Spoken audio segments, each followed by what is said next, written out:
Tonight, the NHS at breaking point. We'll bring you a special programme live inside NHS 24 as waiting times and staff shortages create a perfect storm of a health service in crisis.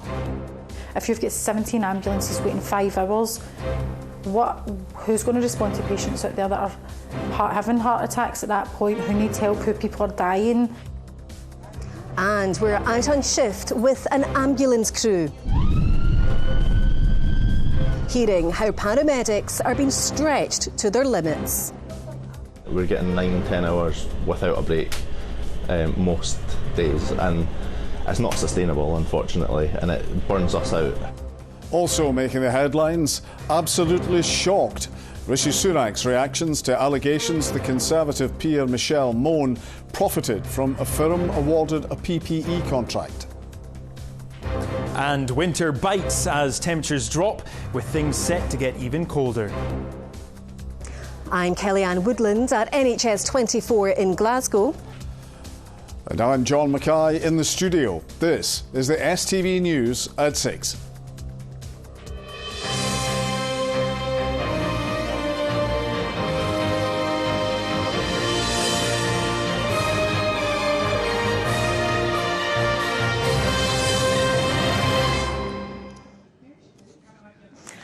Good evening. On day one of our special coverage on the immense pressure on the NHS. Over the next 2 days, we'll be talking about the service's biggest challenges, from staffing to capacity, as it tries to deal with its toughest winter yet. So what are the pressure points? A massive backlog of patients. 1 in 7 Scots are currently on a waiting list. Waiting times at A&E are the worst on record. Just yesterday, the health stats showed 61.9% were dealt with in 4 hours. The target is 95%. And it's leaving staff at breaking point, with absences at a record high. Well, we'll bring you a series of special reports. We'll hear from medics and patients, and we'll speak to the Health Secretary himself. Well, tonight we are broadcasting live from this NHS 24 call centre in Glasgow. It's often the first point of contact for patients. Now, it's just gone 6 o'clock, so that means GP surgeries are now closed, meaning many calls will be coming in here very soon. It will get very busy. You can see the call handlers all along this floor and the nurses and team leaders assisting with those calls. You can see some of the cards being raised asking for some help with that call. We will speak to a staff member shortly. But first, let's talk about the moments when you first fall ill and need access to healthcare. Well, our senior reporter Gordon Cree has been speaking to the very people who deliver it.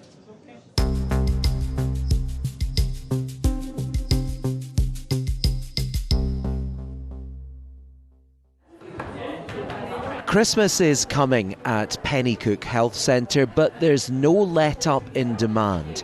The number of patients here every day is well in excess of pre-pandemic levels. Can you see and hear me okay? Yes, I can. Yeah. Brilliant, brilliant. For some, that means a phone or video consultation. So, have you been behaving yourself? That diversified approach helps the surgery deal with being most people's main contact with the health service. Undoubtedly, we see an awful lot of people. You know, in Lothian, there are probably 20,000 contacts with general practice a day. And we always have been and probably always will be the major provider. Do you feel sick with it? Yeah, sometimes. Not every patient is treated by a doctor. Increasingly advanced nurse practitioners like Jackie are playing a prominent role. I'll speak to patients on the phone and they'll say, well, actually, it was the doctor I phoned to speak to. But once you explain your role and what you can do to help them, and that you are able to examine and diagnose and prescribe or refer them to secondary care, they usually are happy to come and see you. OK, so we've just completed the removal of the lesion from your arm. In another consulting room, Neil has just had minor surgery for skin cancer. It's one of a number of procedures which no longer require being referred elsewhere. It takes pressure off the hospital waiting list, and the patients appreciate a prompt local service, so it's all good as far as we're concerned. It's welcomed too by the patient who's been registered here for decades. More than 30 years, and I've always had really good attention, good service, and the staff are all really approachable. How are things going? Well, could be better. A few miles away, GPs at Path Head Surgery try to fit in as many on-the-day appointments as possible, but that takes its toll. I work in the surgery here. I have some other roles with the college and things, but in the surgery I do 3 days, and those are long days. You know, I come in for kind of 7:30 and on average leaving 7:30 at night, 8 o'clock, and in some days it's closer to 9:30 or 10. Good afternoon, Path Head Medical Centre. How can I help you? If you call up, receptionist Nicole is one of those answering. A job that now involves asking more questions than in the past. We're there to try and help them get the best care that they can get. That's why we're asking. And also to assess how urgent something is. Some people play down their symptoms, and if we can ask questions, sometimes we can help them get a more urgent response. Hello, Mr. Hazlitt. How are you doing this morning? Often the quickest response is from going to your local pharmacist. This one's in Glasgow. But there's a shortage of them, and the rules are making it even harder. If our pharmacist that's working here today hadn't been able to make it in this morning, the team, although they're trained and they've got safe systems in place, can't actually do anything. They can't even hand out prescriptions that have already been made up, and they certainly can't carry out consultations with people that are feeling unwell, and that's something that needs to change. What's clear right across frontline healthcare is just how much work is being done day in, day out, and how much pressure the whole system is under. So much work there. Well, Gordon's here, and Gordon, the pressure must also be having some sort of impact on patients. Absolutely. People's feelings about the health service are influenced by theirs or their friends and families' experience of it. We heard from Neil there, who was very happy, but we know too a lot of people aren't. So to quantify this, our colleagues at Scott Pulse have done research, and they have told us that almost half of adults are worried about getting ill this winter. 2/3 of respondents feel that the care the NHS provides is declining. And many people are now asking questions about the politics of all of this. Yes, you can't have failed to see the stories in recent months about pay disputes in the NHS as well as the wider public sector, and also the waiting times at A&E getting worse and worse. So a lot of people unhappy with the way things are being run, and in fact confidence in the Scottish Government's running of the health service is low. 44% have low to no confidence in it, and strikingly 55% say if they could afford it, they would consider going private. Clear picture there with the numbers. Now, Gordon, you have reported on numerous health stories, and you reported all during the pandemic. What's your assessment of how patients and people are feeling about the NHS in general now? Well, I think it's important to say we've often featured the great work being done day in and day out right across the health service, and criticism is not a criticism of them. Indeed, some of them will be the first to highlight it. Tomorrow, we'll be hearing from the man who can answer to it, the Health Secretary, Hamza Yousaf. Indeed we will. All right, Gordon, thanks very much for that. Well, what about for when patients can't wait if they really need urgent care quickly? Well, I've been speaking to one woman in Clydebank who did get help quickly, but then spent 5 hours in the back of an ambulance with a suspected heart attack, all because the queue to get into the hospital was so painfully long. The ambulance crew were absolutely great, really supportive, really helped me. Got to the hospital and realised that there was a queue of 17 ambulances. And in that turn, they says there was a 4-hour wait, but we waited for 5 hours with the paramedics that was with me, going out and speaking to the paramedics about me because of my ECG readings, going into the hospital and saying about the readings, but they just never had any beds to take anybody in. What's going through your mind at that point? Were you in pain? I was still in pain. I was still struggling with pain, but they were making sure I was fine. I couldn't believe that the wait that we had to wait an ambulance. My concern was ambulances waiting that length of time outside with patients in them. If you've got 17 ambulances waiting 5 hours, who's going to respond to patients out there that are having heart attacks at that point, who need help, who people are dying? There's people dying unnecessarily because ambulances are queuing outside hospitals because there's no emergency beds. So my concern was not just for me, because anything could have happened to me, but I felt that I had the paramedics there if something should happen. But my concern was more about other patients who needed the ambulance service also, that they wouldn't reach them in time. Well, clearly worrying for patients, but what about the paramedics themselves? Well, our reporter Laura Alderman went out on shift with a crew to see the pressures firsthand, and she witnessed a service stretched to its limit.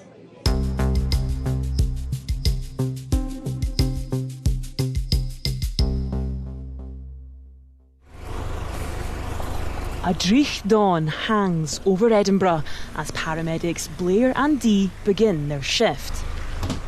They don't know what they'll encounter today, but say wet weather usually keeps things quiet, although that's not a word they dared to say out loud. It's not long before the first call comes in. You are a good lift.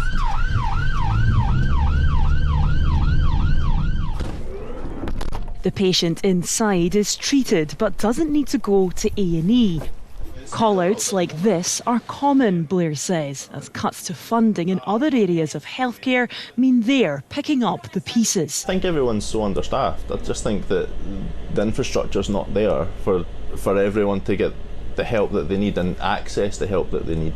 So ultimately, it kind of falls to us. Staff say they're rapidly burning out with no let-up from current pressures. The sheer volume of calls and the kind of relentlessness of it, we're kind of finding that we're getting 9-10 hours without a break most days, and it's not sustainable, unfortunately, and it burns us out. If this is what it's like at the moment, I don't think it's going to get much better, unfortunately. I can only see it getting worse.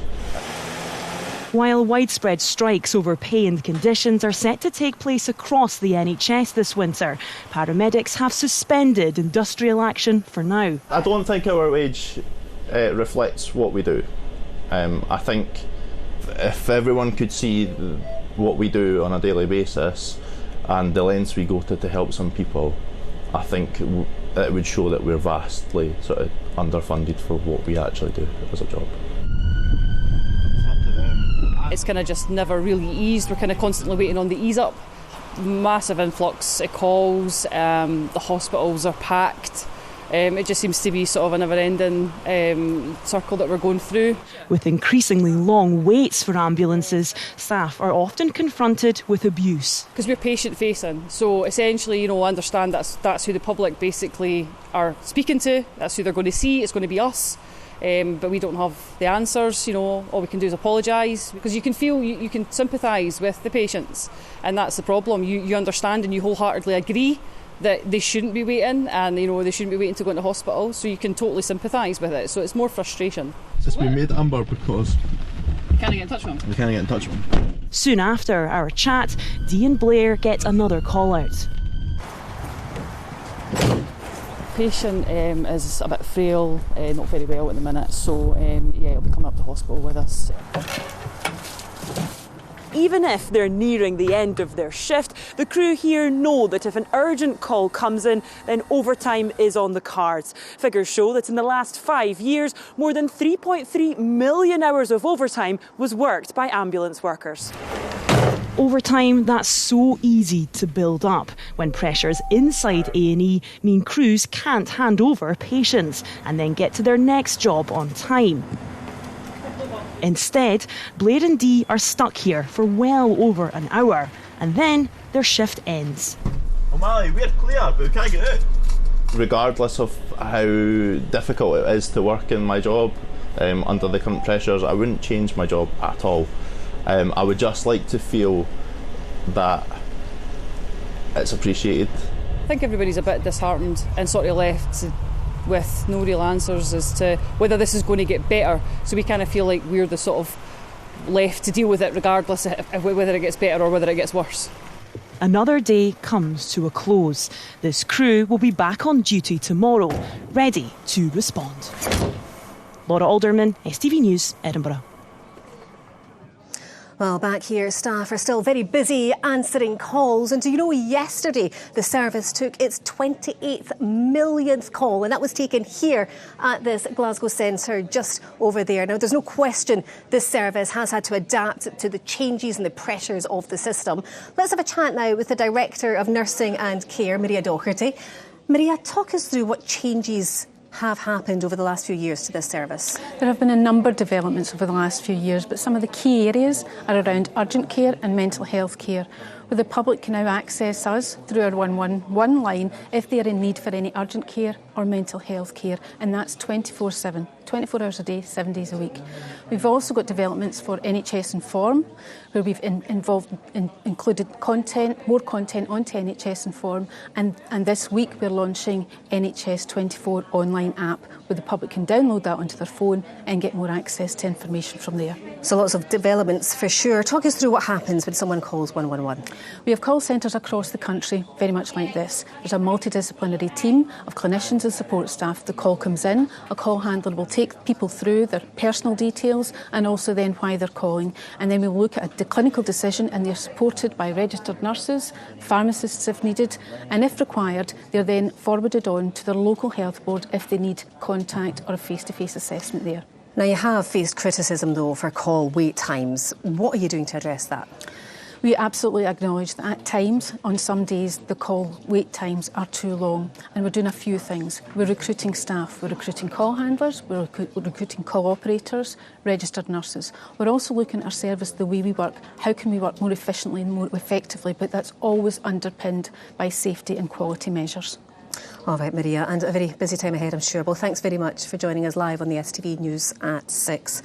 Well, that is all from us here at this NHS 24 call centre. It definitely does feel quite busy right now, and tomorrow we're going to be broadcasting live from a hospital as we look at staffing pressures and the problems at the back end, which are having a knock-on effect at the front end, causing delays in A&E. We'll also be putting all of your points to the Health Secretary. And don't forget, if you go on our website, there's more on that survey we were talking about earlier on what you think about the NHS. But for now, it's over to John for the rest of the day's news and sport. Kellyanne, thank you. The Prime Minister says he's shocked at allegations the Conservative peer, Michelle Mone, was linked to a firm awarded huge PPE contracts during the pandemic. She denies any connection with the company and is fighting to clear her name. Our political correspondent Ewan Petrie reports. I, Michelle Baroness Mone. Baroness Mone says she's taken a leave of absence from the House of Lords to clear her name. It follows allegations she received £29 million from the profits of a firm she recommended to supply PPE equipment during the pandemic. She denies any wrongdoing and an investigation is underway. But Labour want answers now. How did his colleague, Baroness Mone, end up with nearly £30 million of taxpayers' money in her bank account? Mr. Speaker, let me say, like everyone else, I was absolutely shocked to read about the allegation. It's absolutely right. It's absolutely right that she is no longer attending the House of Lords and therefore no longer has the Conservative whip. PPE MedPro won contracts worth more than £200 million to supply masks and medical gowns. Last night, the UK government committed to releasing documents surrounding their award. But MPs want to know why Rishi Sunak did not act sooner. Why is the Prime Minister on the side of the spivs and not on the side of the nurses? It was right, Mr. Speaker, but that people gave their ideas about where to get them from. Indeed, the Shadow Chancellor herself suggested that we should get PPE from a law firm. She suggested we should get ventilators from a football agent.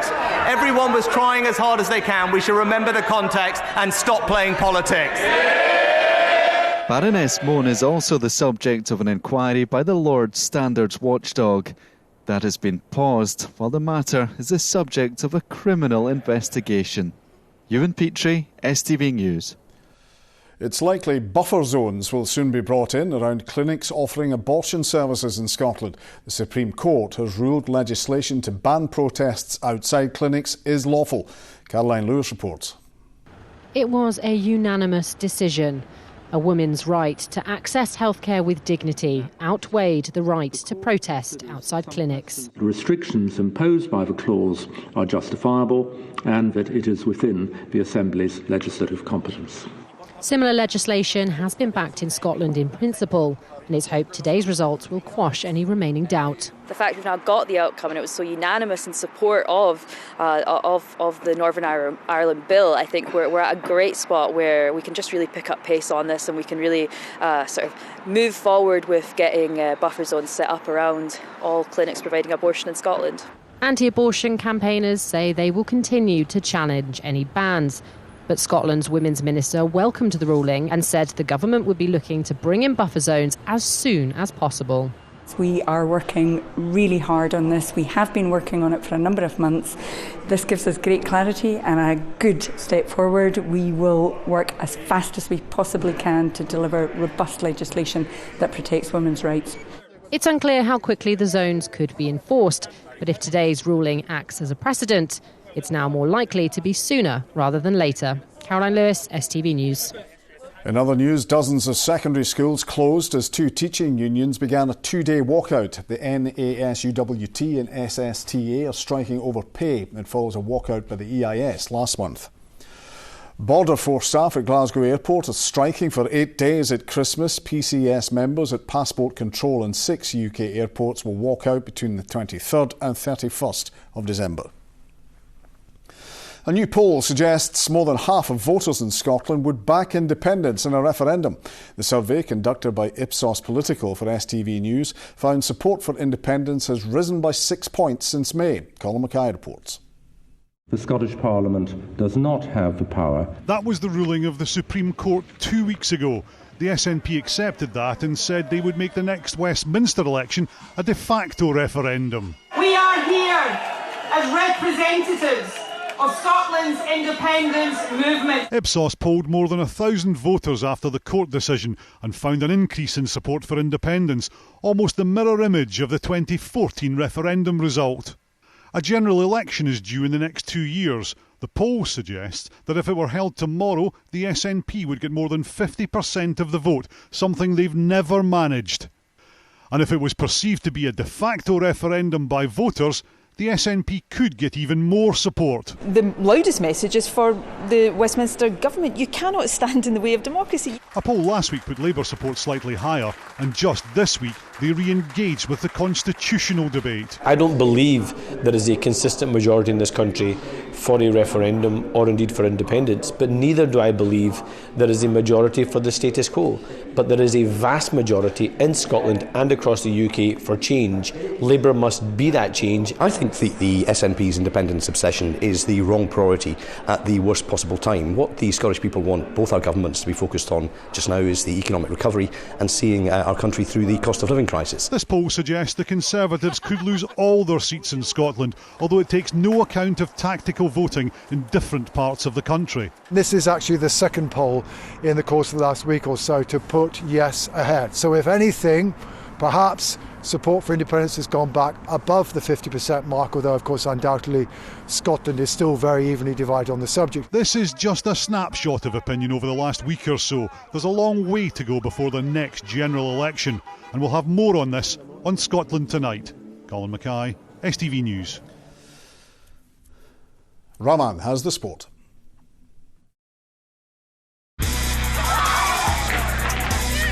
Get your fill of the action. STV Sports, sponsored by Papa John's Pizza.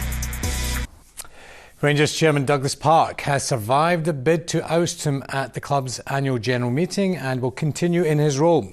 The club's largest single shareholder, Dave King, and fan shareholder group Club 1872 voted against Park's reappointment, but he received the necessary backing to remain in post.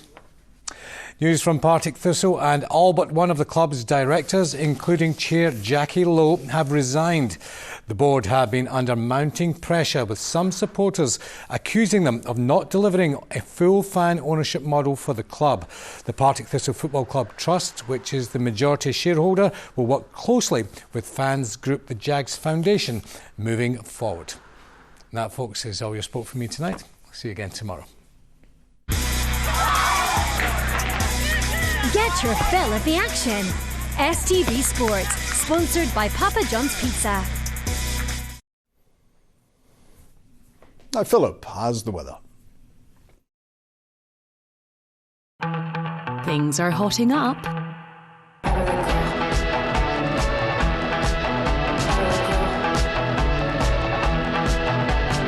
TUI sponsors STV Weather.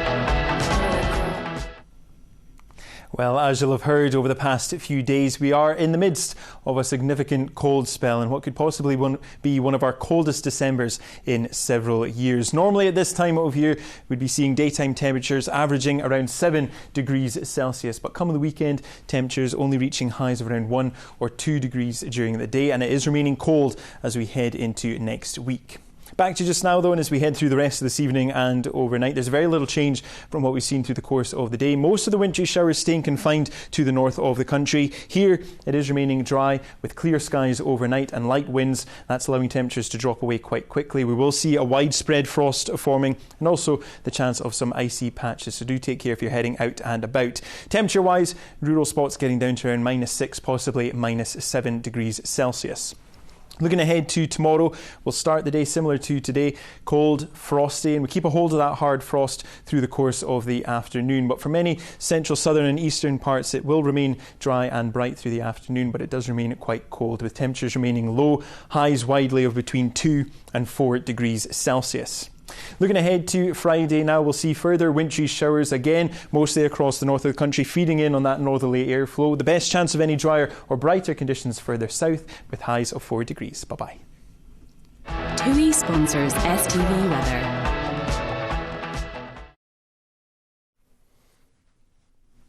And that is your STV News from all of us. Thank you for watching. Enjoy your evening.